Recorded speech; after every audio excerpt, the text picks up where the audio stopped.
I'm Ricky Stewart and it's time for Calisthenics Skills. I'm going to do some good stuff. I'm going to focus really hard on core strength. Now, core strength as a phrase, as a thing, it's a bit dumb because it's too complicated to sum up in this one phrase, core strength. It's not enough. It doesn't explain enough all of the different shapes that our spine can do. And all of the different jobs that it's got to do, because it's got to do articulation, it's got to be able to move, but also has to be able to make stability and stay still. So your isometric strength, your ability to irradiate strength through here, is just as important as your ability to rotate through your thoracic spine, to be able to flex and extend and make all of these different shapes and be able to make like this connection that means that this stuff works really well. Now, I've tried to explain this this theory, that it's not a theory, it's just the way things work about what core strength is. It's whether or not the load in your hands, or your arms, or your legs, whether or not that load is too heavy for either your arms or your legs, or if it's too heavy for your core, for your spine, for the stuff around the middle. Now, let's just think about this for a second. So, if we try and make this as simple as I can. You do a shoulder press with two hands actually. Let's say with two hands you do a shoulder press, and that load for your shoulders, if you sit on a bench and strap yourself into that bench almost, you can push that weight up with your arms. That's cool. That weight is okay for you to move with your arms. If you stand up and you can't push that weight over your head without your spine looking for stability somewhere else, the load is too much for your spine to be able to deal. No matter what kind of shoulder press you're trying to do. This is I don't know if you've ever seen the old vintage Olympic shoulder press that they used to go into a back bend and shoulder press it, but they stopped doing it because people kept injuring their backs, obviously. It's a risk. And we're going to try and work out ways to make this stuff strong enough to be able to deal with your handstands, with your sit-ups, with your pistol squats, whatever your strength is that you're looking for. Everything goes through this. And if this can't deal, then the movement can't deal. Alright. Now, if we drop down onto your knees, I'm leaning on this Bosu ball. So, just getting the shot that way. If I kneel on this Bosu like this, well, it shifts out of the way. If I move my weight around, it like sinks. I'm going to try and kneel, and I'm going to try and keep myself sturdy, and I'm going to pull my knees towards each other.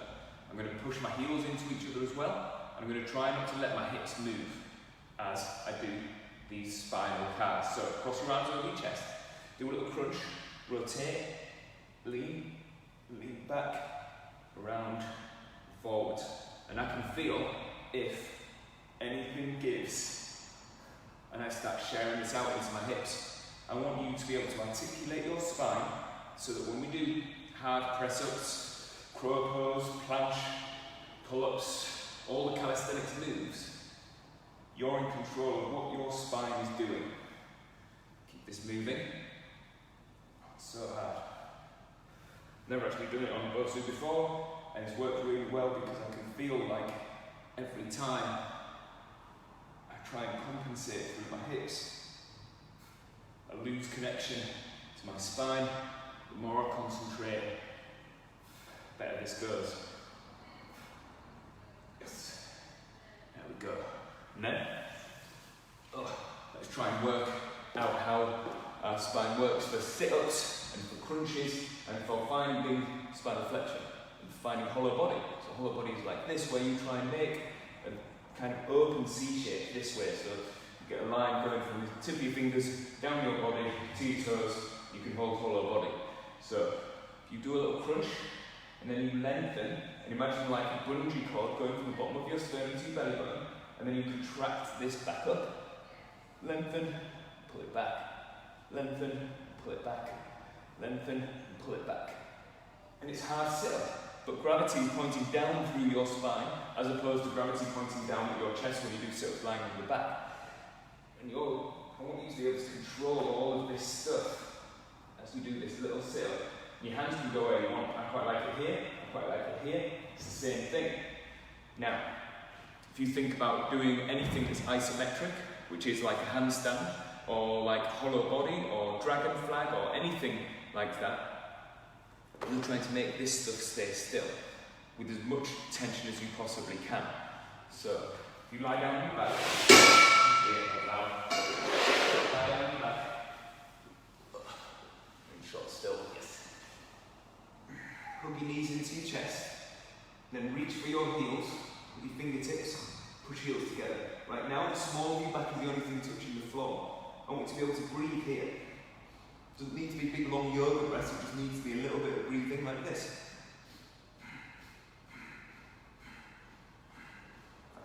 That's just so that you get some oxygen in, and then just push your hands against your knees, and try and curl up more. Then go feet up, hands up, and open out, trying to pull sternum to belly button. And hold this here, point your toes, keep your shoulders up, so if you end up like this, that isn't it.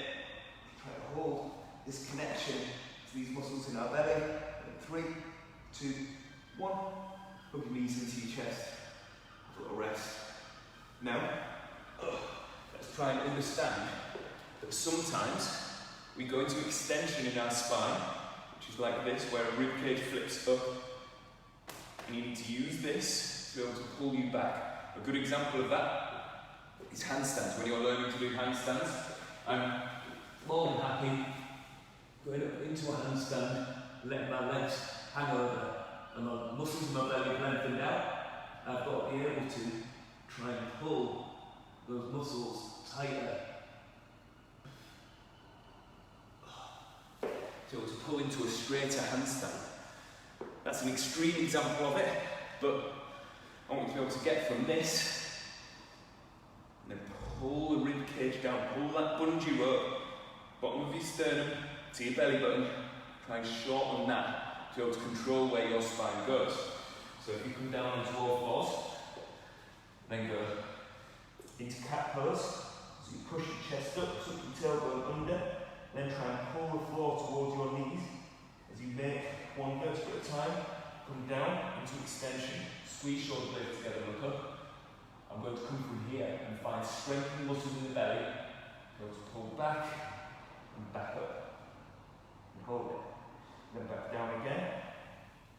And this is another exercise. Chin, push chest up. It's another exercise. So, your pathway going from back extension into flexion is key. In fact, you can make these muscles contract to be able to hold this stuff on and be able to make it strong and flatten your back. And you can understand it. And then when we go into hard things like crow pose into a plank.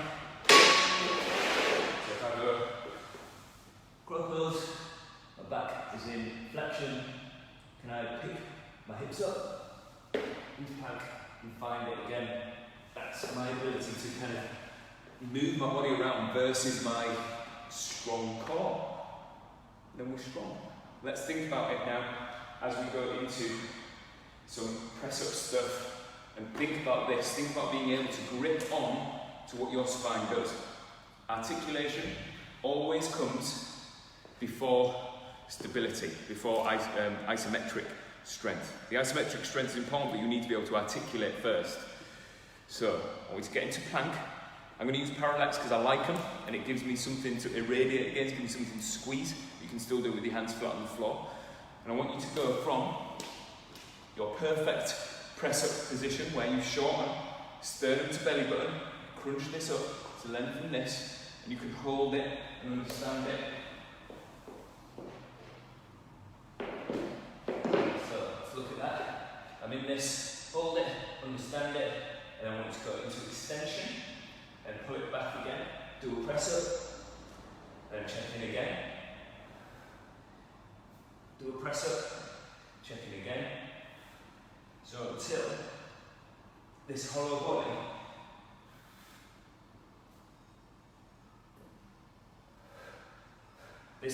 like this is like the only way you can do press-ups.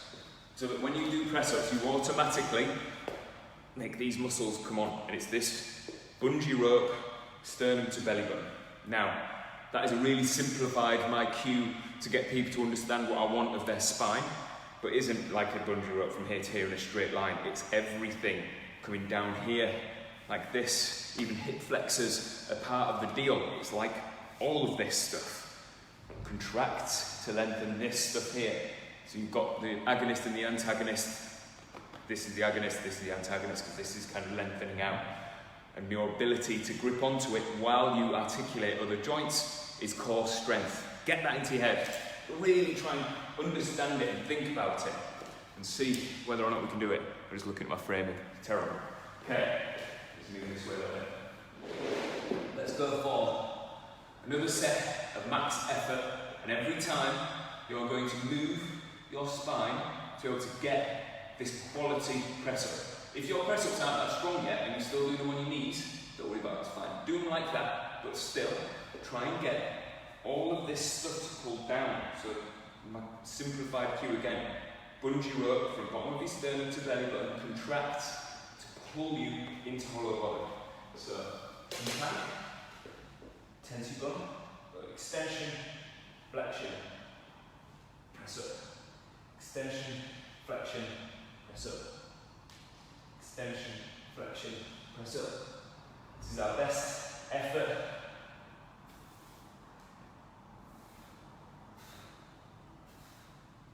Try not to lose this connection. If you think you're losing it here, you can do it here. You can swap the bottom.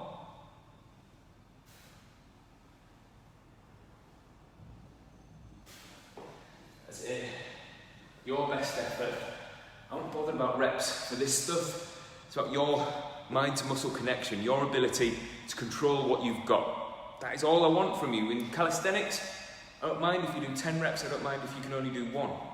Because we'll change it enough that you can get the amount of reps you need to be able to perform at a higher level, to be able to understand what you're working with, and improve it, and keep getting better, and keep on reaching for these skills that you don't quite have yet. Because that's the fun of it. That's what makes this such an amazing way to train. Okay, let's do one more set. One more set of these. And we'll just check in with what your back is doing. And it's about understanding and trying to get whatever shape you're in. It's a good idea to film these so that you can see what your back is doing. You'll see where you're giving up. Make it easier if you have to. So even if you only do little mini press-ups, it's fine. You're checking in. This is you trying to improve what you've got.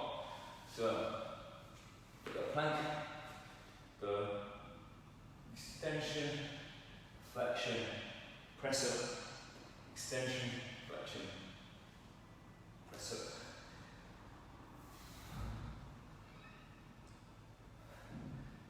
Keep feeling how it feels. Then we're going to do more press ups after this.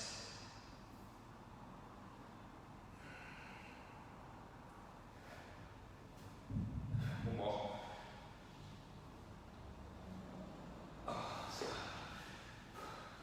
So, with this same thinking in mind, the stability of your shoulder blades, so your shoulder blades, where they sit on your back, where they sit on your rib cage, dictate how much push and what your stable base that you're pushing against for any pushing exercises, any pushing hand balances or anything like that. Now, protraction and compression, so pulling shoulder blades down away from your ears with your shoulder blades out this way. Not like wrapped right around so that your shoulders come forward like this, but they have to go out the ways so that the muscles are on your back, your stable base to push against. In press-ups it's hard because as your elbows drop, your shoulder blades come together, and at the bottom of the press-up, maybe your t-shirt screws you up like this, and then as you push, you find it back like this, which is fine. It's not a right and a wrong thing. I want you to understand that when you can keep your shoulder blades spread, other strength stuff becomes available to you to use for these skills, for these things that we're trying to learn. So if you can keep your shoulder blades spread while you press up, so watch my elbows move and watch my t-shirt not crease up in the back, so it's not like this, look, where my shoulder blades squeeze together. I want you to be able to lock your shoulder blades in place. To learn that, let's have a little play around with making that tension in the press up. This is going to be tough. You might need to do this on your knees, but you might be able to do it in full plank. So, go. Push yourself up, hold plank, pull your feet towards your hands, hold it. Shoulder blades spread. Squeeze shoulder blades together, spread. Squeeze shoulder blades together, spread. Squeeze them together, spread. Now, hard bit is going to be being able to hold your body weight with bent elbows, squeeze shoulder blades together and spread them. Squeeze them together and spread them. You can practice this with a mime right now. So we're just going to mime it. Shoulders down away from your ears. Shoulder blades together, spread them. Shoulder blades together, spread them. And this bit here with shoulder blades spread is your strong place, because you're in a place where all of your chest stuff can contract really well, and if you can learn that isometric contraction here, then you can get your triceps and your biceps to make a stable elbow. Possibly you get your forearms to make a stable wrist. If you've got stability, handstands and things like that magically become easier. If you're not stable, if it's all a little bit like, whoa, it's a bit heavy, and the shoulders start skidding around on your rib cage, you're going to soak up all of your push. You're going to leak power everywhere along the chain, including your core. It's all part of it. But you can lock this spine in place, lock your shoulder blades in place, and only articulate where you're pushing through, where you're doing your hard exercises. Okay, so let's get into this. Bend your elbows in plank, which is double hard, because you need to have stable elbows. So if I go into plank, bend my elbows, squeeze shoulder blades together, spread them. Squeeze them together, spread them. Squeeze them together, spread them. Oh, so tough. One more. So hard, so hard. And then we try it right down from the floor. So this time we lie down on our belly, flat on our belly. And you get into, like you're going to try and do a push-up off the floor, and we just move shoulder blades together like this, bring them apart until you can learn how to make tension with shoulder blades spread. So, lying down on the floor, belly on the floor, bring your hands under your shoulders, shoulders down away from ears, pull your hands towards each other, squeeze shoulder blades together, bring them apart. Squeeze them together, bring them apart, squeeze them together, bring them apart. Breathe. Keep moving them around. And then hold them apart. Push your hands into the floor, tense your bum, push your hands down, keep your torso straight, and see if you can lift your belly just a little bit. Hold this here with spread shoulder blades, shoulders down away from ears, like you try to put your elbows in your pocket. In 3, 2, 1. Oh, so tough.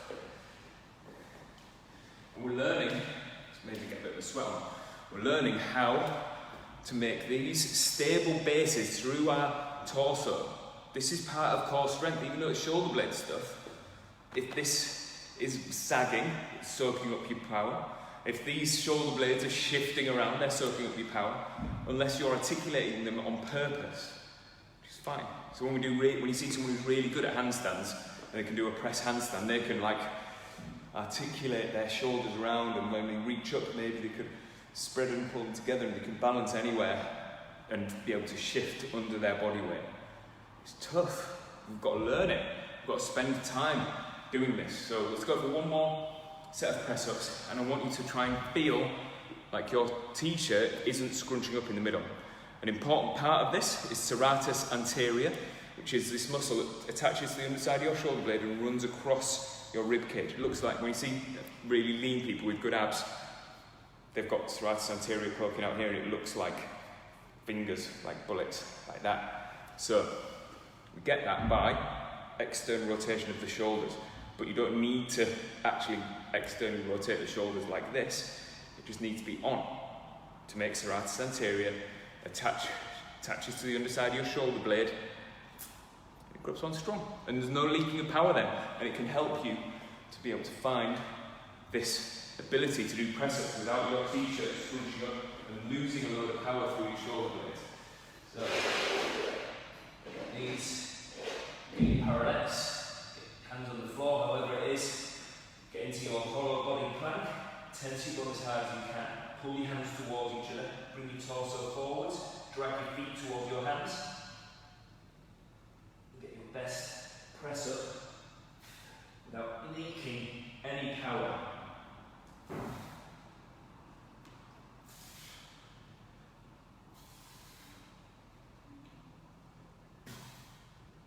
Oh, so tough.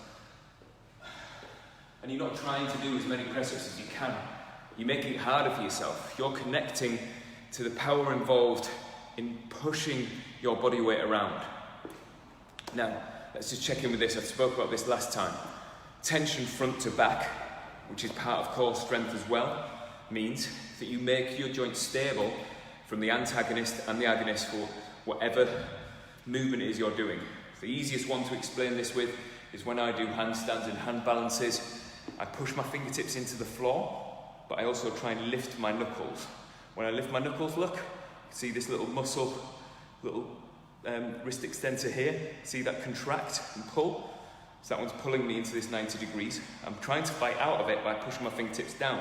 That makes this muscle on the underside of my forearm contract. That means I've got front to back tension on my forearm that can look after my wrist. And it makes me able to make tiny little balance articulations with that. And when you get better at it, the more time you spend doing it, the better fine control you get. Same thing, bicep and tricep. Even in press-ups, I'm pulling myself down. So I'm trying to get my bicep to contract, to help take the load of me pushing myself around. So as I've come down, I'm trying to squeeze my bicep on. Triceps on as well, obviously, because it's a pushing exercise. Triceps push. They try and straighten your elbow, and they look after this. It's that. And then I'm also twisting, so I'm getting serratus anterior and all the stuff within this shoulder that helps rotation to grip on, to make my glenohumeral joint have tension all the way around it. Because it's pushing, pulling, twisting. Three-dimensional tension means you're strong. Your joints are really good and really efficient at being able to push your body weight around. I know this class will get very nerdy, it's very talky, there's not very much hard work, but it's kind of part of it because you need to rest long enough to be able to perform at your highest level. And that's what makes this work, I promise you. If you spend time resting and talking about the science and what it is you're trying to achieve, stuff happens a lot more. Now, let's see if we can get all of that stuff and think about it in terms of your core, because that's what we're talking about today. If you think these muscles contract to do hollow body and to pull you up into sit up, pull you up into crunch, pull you up into all of those shapes. So these muscles lengthen. These muscles lengthen to pull you into extension. They fight against each other, and if they fight enough and the balance is right, you've got a stable spine, which means that you can maybe push your body weight around against a stable spine. Let's practice that on the Bosu. So, Bosu's pretty good. There's a lot of stuff we can do with these. If you don't have a Bosu, a Swiss ball can also be helpful. Or you could just use a pile of cushions if you've got any like big cushions, or a yoga bolster, you know, the big tube cushions.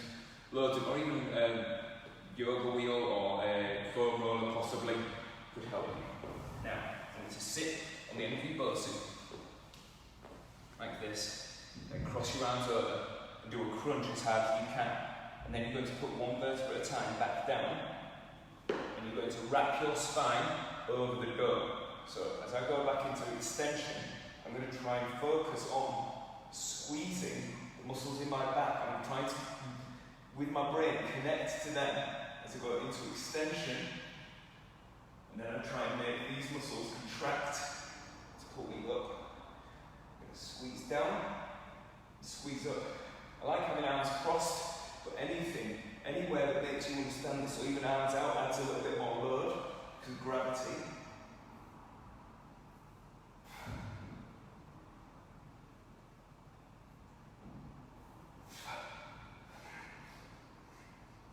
trying to find this ability to move my spine. I can turn it on wherever I want to connect, to have absolute stability, so that when I do handstands, when I do muscle-ups, when I do anything, I can catch stability wherever I want. I can't learn that catching stability without being able to get stability everywhere for every millimetre, including rotation as well. So let's have a little go at rotation.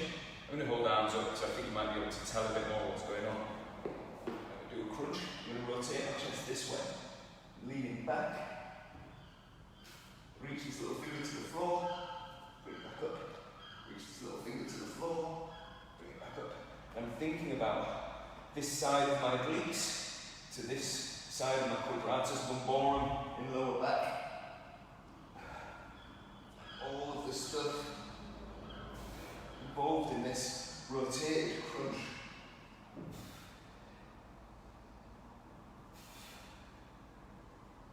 Oh, that's so tough. Little rest, and then we'll try it the other way. And where your arms go is kind of irrelevant. You can cross them over your chest, you can go wherever you want with your arms. So, arms up, hinges back, back up, hinges back, back up. Hinge is the wrong word because I'm after spinal articulation.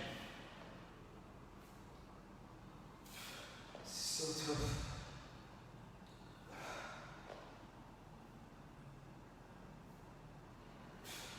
Oh, that'll do so hard.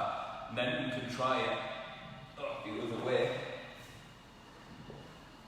So gravity is pointing a different way, and we can train our spinal erectors, the muscles down either side of our spine, everything in our back that gets us into extension. But the balance has to be there. It's not just, so when you do a sit-up, when you do a crunch like that, it's not like just that you pull yourself up and then you let gravity drop you back down. You pull yourself up and then you let gravity drop you back down. You're trying to get the eccentric part as well as the concentric part.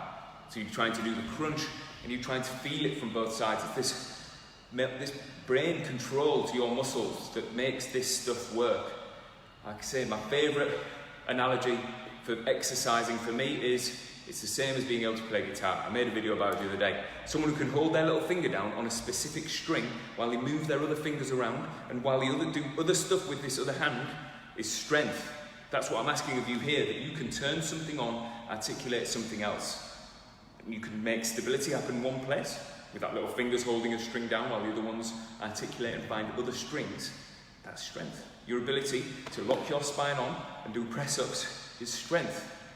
And it's way more impressive for me that people can do that than a triple bodyweight squat, which is still in my realms of impressive. I love that stuff, but I want to see people be able to control their bodies more, be able to be mobile.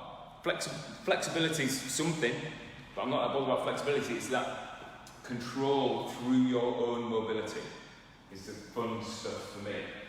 Okay, so let's try this. If you like, down here to my hips, they're just kind of hanging off. I'm going to curl my spine around this. Then I try and pick spine up, curl back down, spine picks up, curl back down.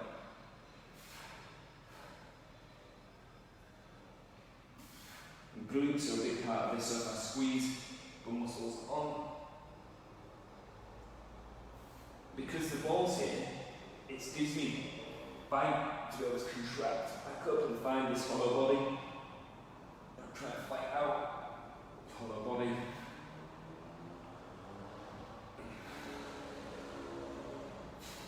One more. Oh, that's so tough. So tough. Oh. I feel connected to this now. I feel like movement is available to me to be able to go in any direction. Now, let's think about this. If we talk about doing kick-ups into handstands again, which we haven't done in a little while, doing freestanding, I'll do freestanding. If you want to use a wall, you absolutely can. Remember, you don't, as long as you're not going to collapse, you've got to have an exit. If your exit is feet magnetic back to the floor, that's cool. If you can cartwheel out, it gives you more options if you overbalance to one side, but really try not to do fold into the wall where your arms collapse. You need to be pushing your hands into the floor at all times. And don't let yourself do a crab. I don't like that very much. Even if you're flexible enough to do it, you kind of go over and you drop your heels over your head and drop your heels to the floor. There's a big chance you're going to wind yourself pretty bad. Don't do that. But we're going to try and have stable spine. So this is part of core strength, that you can kick your legs straight up in the air because you're kicking against a stable spine. So you bring your hands down like this, get yourself into running stance. This leg kicks up, the other leg's going to punch up, but this leg's going to punch against a stable spine, so it's not going to like soak up that push. I tense my belly, push fingertips down, swing, punch, and swing, punch, and swing, punch, and swing, punch, and keep going like this.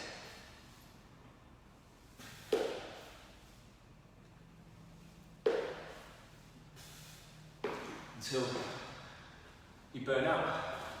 Then we'll try it again on the other leg. And I feel that here because I put it in my head that I'm going to have a stable spine. I've got a stable spine. I've got this turned on, so when my leg pushes, I'm pushing against my abs. They're on so tight. If I don't and I kick, my hips will just shift. My hips will kind of pop out of the way, and that isn't what we want. I want to have a stable spine. We're not after talking about the balance in handstand today. We'll maybe do that next week where we talk about how to balance once you're up in a handstand. What I'm after is that you can just get your hips over your shoulders and then land back again. So even if you don't kick that second leg up, if your hips are travelling, that's good. And if your abs are on, that's good. So we can do this weak leg. Never goes quite as well, never quite as pretty. That's all right. We're just learning. We're all learning. I'm still learning. It's forever. I don't just all of a sudden be able to do it perfectly. That never happens. Okay. So we're down into this running stance. Spread your fingers. Push fingertips down. I'm going to swing this leg. I'm going to punch this leg. But I'm tensing my belly first. Pushing fingertips down. Lifting my knuckles. Swing. Didn't punch. Swing. Punch. And swing. Punch. And so, cartwheel out, come on, weak leg. Let's go again. So the swing, punch, come on. Swing, punch, swing, punch, swing, punch. That's there. So we need to get it wrong to get it right. Everything to do with this style of training is based around failure. And failure isn't failure. Failure is learning. So I did some terrible ones then, as it goes. I don't practice enough for my weak leg with that. But I could understand what I did. I overshot it with the swinging leg one time. That made me cartwheel out. Then I undershot it, didn't quite get upright. Then I overshot it again, and I changed it. And I'm keeping on checking in with whatever went wrong, and I fix it a little bit. And I try it again, and then I fix it a little bit. And I try it again, and I fix it a little bit, until I can get the stuff, be able to push against tight core, abs on, making this stuff strong against whatever it is that we're trying to do. So let's try again. Back to the strong leg again, and let's see if you can see this stuff. That I've got this on, and I'm not soaking up, and I'm trying my best, and this is where failure is part of it. I'm trying my best to keep hollow body as I get up into the handstand. I'm not doing it. I know I'm not. I don't even need to look back at the videos because I can feel that I lose it. I try and catch balance because my body's like, if you just stick your bum out like this, you're stable. It's easier to find this end in this L5. Just find this end and you've got something to lean against. It's not as pretty a handstand. I'm trying my best to tense this stuff and to tuck my tailbone under and tense my bum. But I'm still learning, just like you guys are. I'm just possibly a little bit further down the line. Might not be, you might be better than me, and that's awesome if you are. But see if you can spot this stuff that I'm missing, because I haven't got it down perfect yet. So get into this running stance. Swing, punch, land, swing, punch. I feel like that was better. Too quick. Too much shift in shoulders. Come on. One more. Oh, so tough. Oh. It's a bum workout. Makes your glutes have to work to be able to find this push. So you kick with that leg against the floor, your bum muscles got to fire fast, catches stability, catches strength, it's this clap, and then your abs work high as. And we're making our abs work as we kick up into handstand. Let's go one more round with these. I know it's a fair amount of them, but we're going to get it happening, we're going to get it working. So, we're going to go weak leg. So you, in this running stance, 1 foot forward, 1 foot back. Bring your hands down, connect to the floor as much as you can. Push your fingertips down, lift your knuckles up. Tense my belly. I'm going to swing this leg first, and then punch this leg up. Swing, punch. That's it. Swing, punch. Come on, that's terrible. Swing, punch. Swing, punch. Swing, punch.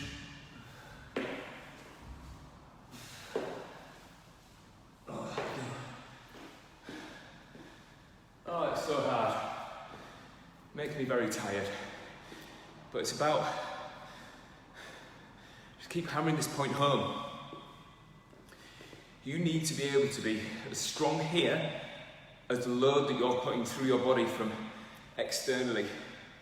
So when I kick against the floor, this needs to be strong enough to be able to grip on in the shape that I'm in so that my hips travel and my arms move. So I'm articulating here with this staying on, and I'm articulating here as I push into the floor.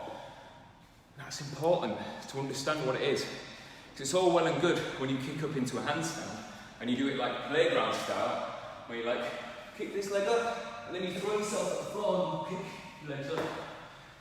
It's cool. It's fun to do handstands like that, but there's a lot of momentum going over. So much momentum that it's hard to catch that stability. And you can learn it. You can absolutely get really good at it. If that's your deal, you could learn it. But I like this control. I like you to know exactly what's going on. When you do it really fast and really throwy, you're going to miss a lot. And you don't get that opportunity to learn from what it is that you're trying to do and connecting to it and trying to fix it, these little bits. I know this class is very talky, I apologise, but when I used to be a flair bartender, throw bottles around and stuff, I'd just stand and get my bottle and I'd throw it the same way, over and over and over again. And I'd be like, too fast, too slow, perfect. Caught it too early again, caught it too early again, caught it too early, perfect. And I'd just keep doing that, and I'd keep tuning in, like pinpoint accuracy to what it was that I was doing. I was like, what's my little finger doing? What's my little finger doing? What's my little finger doing? What's my little finger? And I'd just keep on going and going and going until I learned the trick. And then I could catch it the same every time, and I could do it with my eyes looking somewhere else. I could do it while I was grabbing something else. I started to be able to vary everything, like where my feet were, but I had to learn it. I had to put all of this work in to be able to find it. So when we kick up into handstands, if you're not tuning into every bit of your body, you can't do it. It takes reps and reps though, because you can only really think about one thing at a time. So when I kick up into a handstand, sometimes I think about fingertips, pushing to make this muscle turn on. Sometimes I pick my knuckles up, tune into this. Sometimes I set my shoulders. Sometimes I set my gaze. Sometimes I set my belly. Sometimes I work out how hard I'm kicking with my hip. Sometimes I work out how hard I'm kicking with my toes. Sometimes I work out what shape I'm in when I start. It's a long list, and that's a lot of reps to be able to hit all of those checkpoints, to be able to tick them off. But this is calisthenics skills. You've got to learn the skill. So you have to tune into it and learn it and just keep on practicing. And it's painstaking, but I like it like that. It's fun. Okay, let's go into something for 5 minutes quickly, because this is kind of hard. Everything's hard, I know. But your straight arm strength in calisthenics is key. Your ability to be able to create tension with a straight arm and not let anything soak up is tough. The reason why straight arm strength is so hard is because some muscles are lengthened, and in their lengthened state, muscles tend to not be as strong unless you train them to be strong there. So your biceps, for example, aren't as strong here as they are right here in their middle bit, where they can like contract and feel like they're contracted while they're lengthened out. It's a little bit harder. But straight arm strength gives us the opportunity to possibly learn things like planche, like crane pose, which I'll show you in a second. Let's go with crane pose first. So crane pose is essentially crow pose with straight arms. And really, you want to be able to get my feet there. So you want to be able to get your knees right up into your armpits. So if you sit into a squat, bring your knees in your armpits, then lock your elbows on. As you lock your elbows, you should feel your triceps tense against your knees. Spread your fingers, bring your hands down. You've got tiptoes as high as you can. Push your fingertips down. Lift your feet. Hold. Oh, it's so hard. It's a big ask of your wrists because to find equilibrium, to find balance, your wrists need to be able to go past 90 degrees. It's a huge ask for your wrists to be able to do that. It's this ability to have straight arms and push this way. Something I'm working on, straddle planche. Straddle is having your legs wide. Planche is being able to hold. It's like a plank without your feet. It's possible for me right now. Can't get it, but let's have a little look in at where I'm at, where I'm failing, because failure is part of it, and I'm quite happy to fail right now. I've had it. I've done a really good straddle planche before, held it for a few seconds, and then training went off the rails. I've got more clients in, didn't train quite as often, lost it again, which is fine. I'm happy because I've got other skills working on. There's always juggling a load of skills all at the same time. But I find it easier on the parallettes because I've got something to radiate against and it doesn't ask so much of my wrists. You can even try this yourself. You go into plank with wide feet, point your toes, hollow body. Try and lift like that. Oh, it's so tough. To get there, we do pseudo planche press-ups. So you can have a little go at these if you think your joints and everything are ready for them. It means you do a press up with your hands down here by your hips, like this, and you reconnect to this top bit. So you need strong glutes as well, because your glutes and your hamstrings are lifting your feet behind you. You need strong core, because you're making this so stable that nothing can soak up your power, and this stays on. Get into it. Good. Straddle, feet wide, hands close to my hips as I can. Press up. Press up. Press up.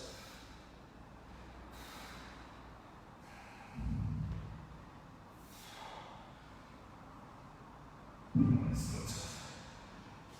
Oh, got no chance of any lift. They're on now. Oh, that's tough.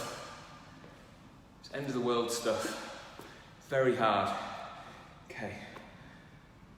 I've got a few minutes left, so let's have a little check-in with hamstring flexibility to go along with hip flexor compression. So being able to have hip flexors and abs strong enough to pick your leg up, so that we can do things like L6. Let's use these parallels. So we can sit in between the parallels. This is fine, hamstring stretch. I'm pulling myself down. Your hands can go where you want. We'll use parallels in a second. If you want, you can use them if they're stuck to the floor or if they're heavy. You might be able to pull on them a little bit. But finding this hamstring stretch. I want you to try and connect to your hamstrings. Just your hamstrings. Not lower back, not anywhere else. Connect hamstrings and hold. And then bring your hands onto your parallels, elbows onto your parallels. You're going to push elbows down and try and lift your feet. Nothing's going to happen because you're already in hamstring stretch. You're hinging forwards, but you're trying to make this neuromuscular connection to hip flexors to be able to lift, lift, lift, abs on, keep lifting, abs on, keep lifting. Going 3, 2, 1. Grab hold of these. and see if you can push yourself up into L sit. Hold feet up, hold feet up. 3, 2, 1. Oh God, that's the end of the world. Oh, there we go.